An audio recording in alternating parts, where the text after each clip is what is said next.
अस्सलामुअलैकुम नाज़रीन, मेरा नाम है वक़ास अहमद। नाज़रीन, ईरान इसराइल जंग में ईरान की तरफ से पहले दिन से ही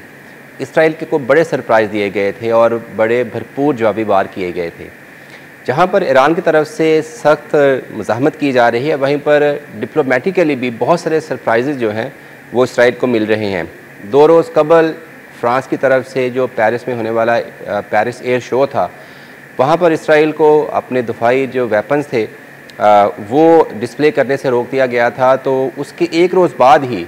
फ्रांस के प्रेसिडेंट ने यह ऐलान किया कि वो ख़ुद से, यानी फ्रांस जो है वो लीड करेगा इस कॉन्फ्लिक्ट को रिज़ॉल्व करने के लिए। और फ्रेंच प्रेसिडेंट ने अपने फॉरेन मिनिस्टर को ये हिदायत की है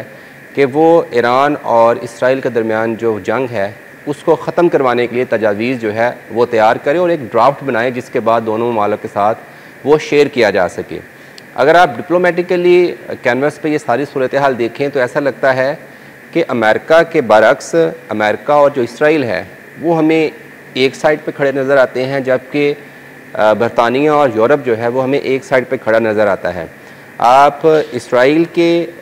जो हुक्मरान तबका हो या फिर उनके जो इंतहापसंद जो जूज़ हैं उनके ख्यालात सुने, उनकी बातें सुने, या फिर अमेरिकन वाइट हाउस में रहने वाले लोगों की बातें सुने, तो ऐसा लगता है कि वो ये नहीं चाहते कि जो ईरान इसराइल का कॉन्फ्लिक्ट है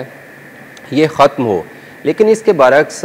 यूरोप में जो सबसे ताकतवर मुल्क है फ्रांस, वो ये चाहता है कि किसी भी सूरत इस कॉन्फ्लिक्ट को आगे बढ़ने से रोका जाए और जितनी जल्दी हो सके इसका कुछ सफारती हल निकाला जाए। फ्रांस की तरफ से ये भी कहा गया है कि वो सिर्फ़ ख़ुद से इस मामले पर जो है वो पहल नहीं करेगा, बल्कि बरतानिया और जर्मनी जो कि बड़े ताकतवर ममालिक हैं यूरोपियन ब्लॉक में, वो भी फ़्रांस की इस राय के साथ इत्तेफाक करते हैं। अच्छा, इसके पीछे बहुत सारी वजूहात भी हो सकती हैं, और वजूहात जो हैं वो डेफ़िनेटली सबसे बड़ी वजह तो ये है कि जब 2015 में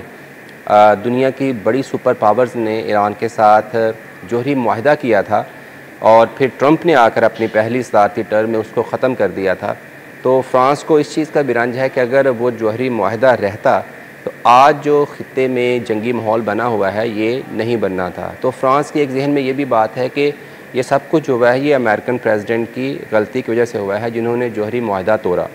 अच्छा, इसके साथ साथ फ्रांस जो है, क्योंकि वो इसराइल से और ईरान से नज़दीक है एज़ कम्पेयर टू US से, तो यूरोप की जो एनर्जी डिपेंडेंसी है वो रशिया के बाद मिडल ईस्ट पे है। और फ्रांस को और यूरोप को ये भी ख़तरा है कि अगर ये कन्फ्लिक्ट बढ़ता है तो डेफ़िनेटली वो इस रूस और यूक्रेन जंग की वजह से पहले ही बहुत सारी मुश्किलात का शिकार है। अगर मिडल ईस्ट में ये कॉन्फ्लिक्ट जो है वो फैलता है तो जो यूरोप की एनर्जी, गैस की, पेट्रोल की जो डिमांड्स हैं वो शायद पूरी नहीं हो सकेंगी। तो डायरेक्टली या इनडायरेक्टली